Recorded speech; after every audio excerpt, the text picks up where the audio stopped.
And I don't If you think, see triple digit silver, a McDonald's hamburger will cost you $10. yeah, That's because what that means is that the dollar that we measure everything against is losing is value. I right. think what That's you do is you look at silver sitting on the ledge of the bathtub, and the water underneath it is the value of the dollar. It's not that silver's going up and right. down, it's the It's the depth. water. And you pull the plug on the Damn. bathtub, silver didn't go anywhere. It Right. It's just just the the dollar that you measure it against just got. I just said that to someone. Someone commented on one of my videos and said silver's never going to reach $50 again. And I said, you really believe that? That means you don't understand the dollar, because in due time, $50 is equal to, $20 today. And you got to remember that part as well. Yeah, well, my dad in 1973 or four bought a Corvette, and he paid $3,600 for it. Brand new Corvette. That same brand new Corvette Stingray right now is over $100,000. When you look at the GI Bill, when the vets came home from World War II, were given a $10,000 life insurance policy that won't even buy you a casket anymore. When you talk about a Federal Reserve who says we're going to try and maintain 2% inflation, and inflation is much higher than that.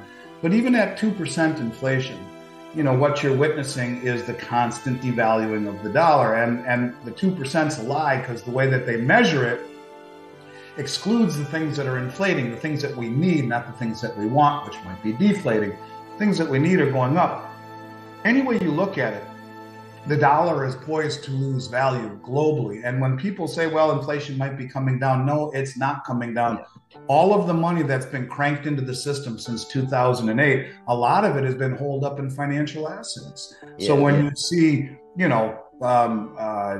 trillions of dollars in just on the Fed's balance sheet since '08, almost $8 trillion added to their balance sheet in interest rate investments like mortgage-backed securities and treasuries. All that did is enhance speculation and incentivize people to pour money into the markets where price discovery is impossible, and the misallocation of resources and investment and malinvestment has created an environment where, when this all starts to correct and the big money in earnest starts to come out of these assets and into real things, price inflation will only get many, many, many times worse. I don't think we've seen anything yet in terms of inflation. Yes, it peaks and valleys if you look at historically how inflation goes, but the amount of money that's been created and the amount of money that's been holed up in assets as they move out of the stock market, move out of the bond market,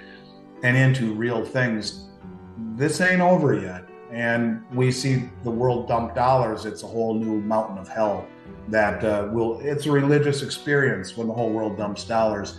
Now you're talking hyperinflation, and that's something that this country is certainly not prepared for, when you realize it's pretty much the lowest level of savings ever with the highest level of credit card debt, and we are not prepared to Yeah. weather that type of I storm. don't I don't think people realize that I'm being factual when I say that the dollar's lost 98% of its original purchasing power. Not 99%, not 97, 98% is a literal number. So what happens when we do hit 100%? I mean, every fiat-based system has collapsed throughout history, lasts around a century or so. True. I And remember Dr. Franz Pick, one of the first books I ever read. It was this big. I think it was called The Case for Gold. I think it was a long time ago. But the one comment that he made that stuck with me was that all currencies inherently are meant to die, yeah, and all currencies inherently will retrace to their real value. A piece of paper, it's worth nothing. So, and that's why gold and silver are money, and the currency that we use, that we think is money, is actually currency. And you're right, and it's been mismanaged so horribly that I don't think that the inflation beast has been contained. In fact, if anything, I think it's just been maybe held back for just a little bit by bleeding down the strategic petroleum reserve and raising rates. But that's just a short-term deal. I think we'll see this. This is the year where I think people will realize that inflation is here to stay for a long time. And that's when you'll start to see real exodus out of the markets and into things like gold and silver. That's when you see a lot of the things that you and I have been talking about really take shape. Yeah.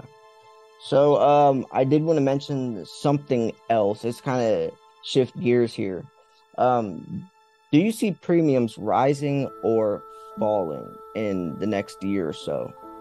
Well, I will tell you, I was caught off guard as everyone else in the industry was. I've never in 30 years seen premiums fall the way that they have right now. And I've been consistent over the last few weeks telling people why I thought that was. I'll tell you too. I think that you had kind of a perfect storm. You had, since Thanksgiving, the entire industry has almost like you shut off the light switch. It went from absolute crazy for the last 3 years to demand that has really been muted since Thanksgiving. Now, the last few days, we've seen an uptrend. But from Thanksgiving forward, my take on it was that for the first time in 3 years, people have been able to travel unencumbered, travel without the threat of a pandemic hanging over, spending time with family and, doing things that were very difficult for people, especially with compromised immunity and whatnot. And at the same time, you had the 2023 allocations from the 6 sovereign mints come out.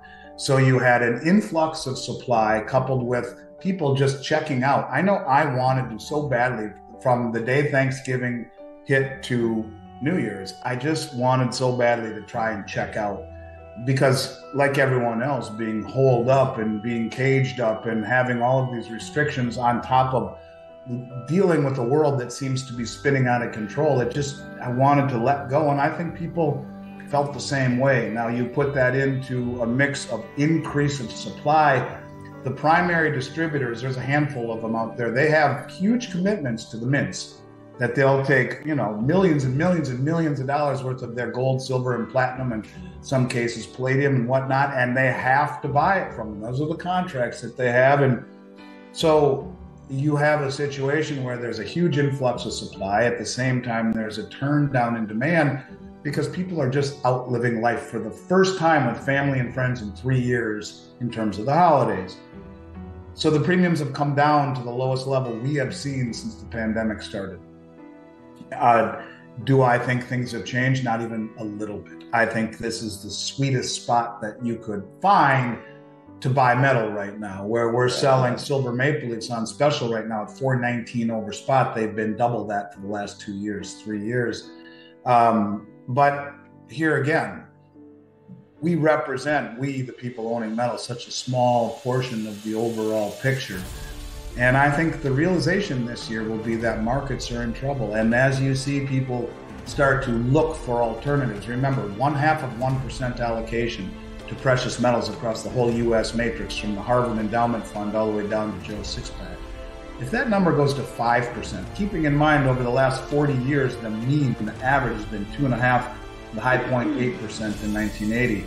So, if it goes to the mean, to 2.5%, what? So you have $1 million in assets and you have 2.5% of it in gold and silver. Does that seem like a lot? No. But what if everyone had just 2.5% allocation to silver and gold? Doesn't seem like a lot. That means you have 97.5% of your money invested elsewhere. That's a 5-fold increase in demand. And that's just in the US. This is a global phenomenon. And I think people around the world are waking up to inflation.